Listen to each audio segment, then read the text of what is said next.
Now, from what you have said now, sir,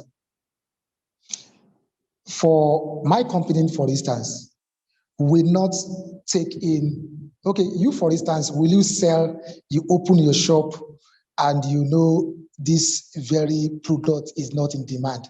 Are you going to tie down your money, okay, just because you want to push it to the market? Hello and welcome to Obehi Podcast. I'm your host, Obehi A14, and I strongly believe that everyone has a story to share. Now let's get started into this episode.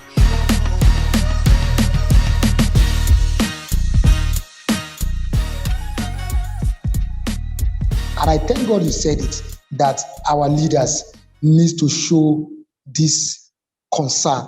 Now, if it started with all the government parastatals like the Nigerian police force, the custom, the medical sectors and the likes, having these innocent vehicles like 500 or 1,000 all across the state and the likes, that by the time I see it flying my road, one, there will be need for spare parts. There will be need for service engineers, people who will go and learn about the engines of innocence. So by so doing, we have people getting skills to know how to tackle innocent vehicles when they break down. By so doing, you are expounding and bringing innocence to the knowledge of people. But when the government is not showing the interest, it is what we see, it is what people see daily that they begin to analyze. It is what they see on daily basis. Okay, I think I love that. The latest Lexus is very good.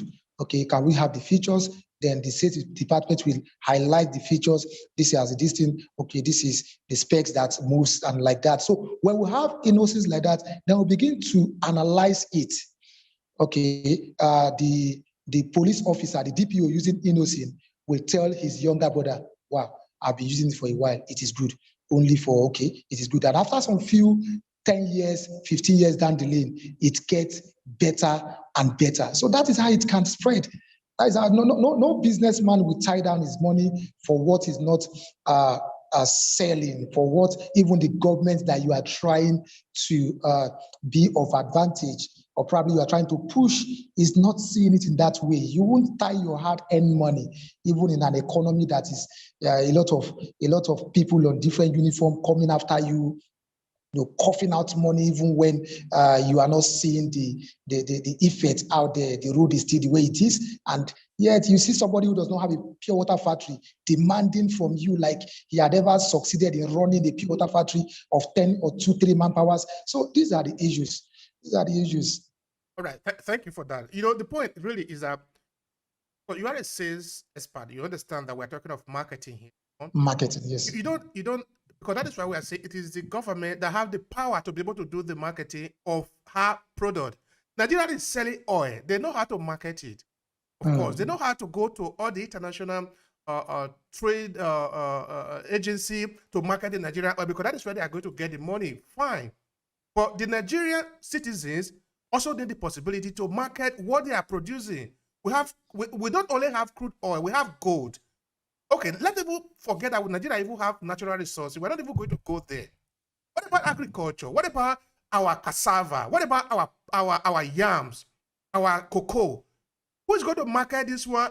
An individual businessman. Okay, maybe you are as rich as Dangote, then you'll be able to organize international symposium to talk about your product. But as long as you are not as rich, as wealthy, as known as that, you need the help of the Nigerian foreign agency to market this product, because this is the way we'll be able to give job to the Nigerian people.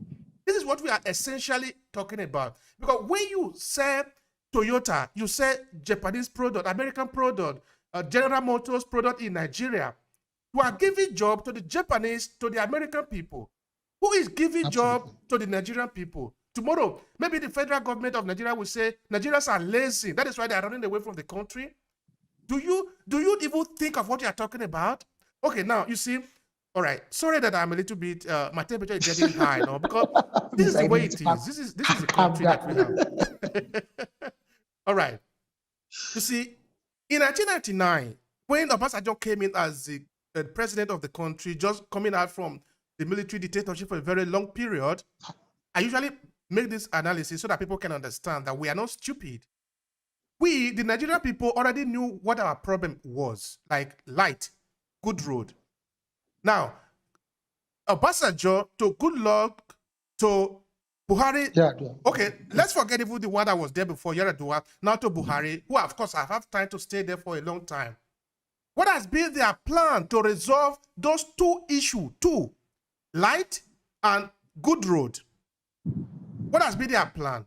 In the time of Goodluck that was there for a very short period of time, okay, I understand that Obasanjo at the time was trying to sort of remake the Nigerian image at international fair and all that. Okay, he could have done a very good job there, though the home policy, there was some kind of error and a lot of issues there. Then Goodluck came in, then all the Nigerian media was about the life and death of Yaradua. Then in the regime of Goodluck, that was when we were blessed with the almighty Boko Haram. Then Buhari said he was going to resolve the Boko Haram. Now, if you look at this analogy very well, you will see that all this administration have not looked at the real issue, the real problems of the Nigerian people, because none of them have actually decided to resolve the problem, which I have just made mention of, light and good road. So we need to be sincere with ourselves. When you say you are a leader of a people, what do you really want to do for them? Now, the next election that we are having, what is the plan? What do they really want to do? With due respect, are you looking at elections 2023? Yes, somehow. What do we have to look at? For me, I'm just looking at selection. It is selection, because this is just the truth. This is the truth of the matter. An average African man likes bossing over his fellow Africans. We don't have this heart of making life easy for others. I don't know if it is demonic. I don't know what or who we have offended. For someone like Buhari, who shed tears in 2011, that he couldn't, that if he was given the opportunity, eventually you got there. One of the things that was sold to you and I then was that his children are schooling here in Nigeria. One of the things that was sold to us then was that his bank account is less than $1 million or thereabouts. One of the things that was sold to us then was that he was living in a house, a mud house and stuff like that. Everything he does is in Nigeria. Only for us to discover thereafter that it was a lie. Shortly after he became a president, his children graduated from abroad. They didn't get it wasn't the 2 years course, except if otherwise. The media is there to confirm that. It wasn't a 2 years course. So when things like this is going on, how then do you think now talking about the light and the road? For me, someone was saying that because I go to a popular church at Ota. The road there is begging for help every day. Now, every attempt for the Ota Road, Idiroko Road, to be fixed, there will always be, imagine I want to help you. You want me to pay you before helping you. I want to tar the road. Then you want me to pay you. In fact, what I'm going to pay you is going to be times 3. Or let me cut it short, times 2, or equal amount of what I'm going to use to do was to fix the road. Of what sense does that speak? Then after that, I told a friend that, look, this thing will be hard to fix. He said, why? I said, because they will always have a campaign agenda. What you will see is that they will just come with some trucks of granite and the likes just to tip you that, look, we are on the way. Nothing. I want to beg you. I want to beg you for this. I think the education should be for the followers. The Nigerian leadership should be Nigerian followers. We should take the education beyond the leaders. Let us talk about the followers, because either we like it or not, these people are going to face out. Then the people coming in is the problem. If we don't take, we started this interview with what were the things that encourage you to live life differently. And I told you some few things that how my journey began. If we don't choose to live differently, we'll keep on recycling the old system. Somebody had to stand up. If you enjoy this podcast, make sure you subscribe so you never miss any of our future episodes. Rate and review Obehi Podcast and share with your friends who might need it. I remain Obehi Ewafo. Thank you so much for listening and talk to you in the next episode.